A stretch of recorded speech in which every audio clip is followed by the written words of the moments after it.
నమస్కారం. సినిమా నిడివి 3 గంటల 1 నిమిషం అంటున్నారు. ఈ రోజుల్లో ఇది చాలా ఎక్కువ కదా. నిజమే. నిడివి కాస్త ఎక్కువే. యూఎస్ సర్టిఫికేట్ వచ్చింది. అంటే పెద్దలు చూడొచ్చు, పిల్లలకి గైడెన్స్ అవసరమని. మరి ఇంత లెంగ్త్ ఉన్న సినిమా బాగుందని, కంటెంట్ స్ట్రాంగ్ అని సెన్సార్ వాళ్ళు అన్నారని టాక్ ఉంది. ఏమంటారు? అవును, ఆ మాట నిజమేననిపిస్తోంది. అంటే నిడివి ఉన్నప్పటికీ కథనం, ముఖ్యంగా ఎమోషనల్ సీన్స్ చాలా గ్రిప్పింగ్గా ఉన్నాయట. అందుకే ఆ 3 గంటలు పెద్ద సమస్య అనిపించలేదని సెన్సార్ వాళ్ళ ఫీలింగ్ అన్నమాట. శేఖర్ కమ్ముల కెరియర్లో ఇది one of the best films అవుతుందని కూడా గట్టిగా అంటున్నారు.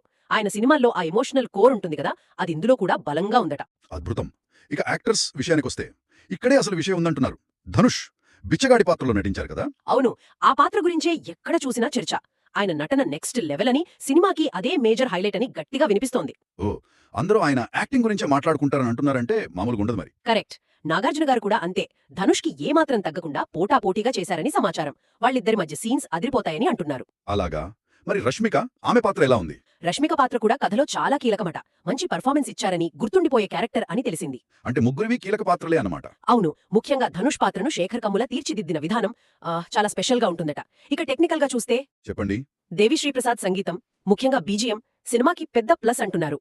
నికేత్ బొమ్మిరెడ్డి సినిమాటోగ్రఫీ, విజువల్స్ బాగున్నాయని.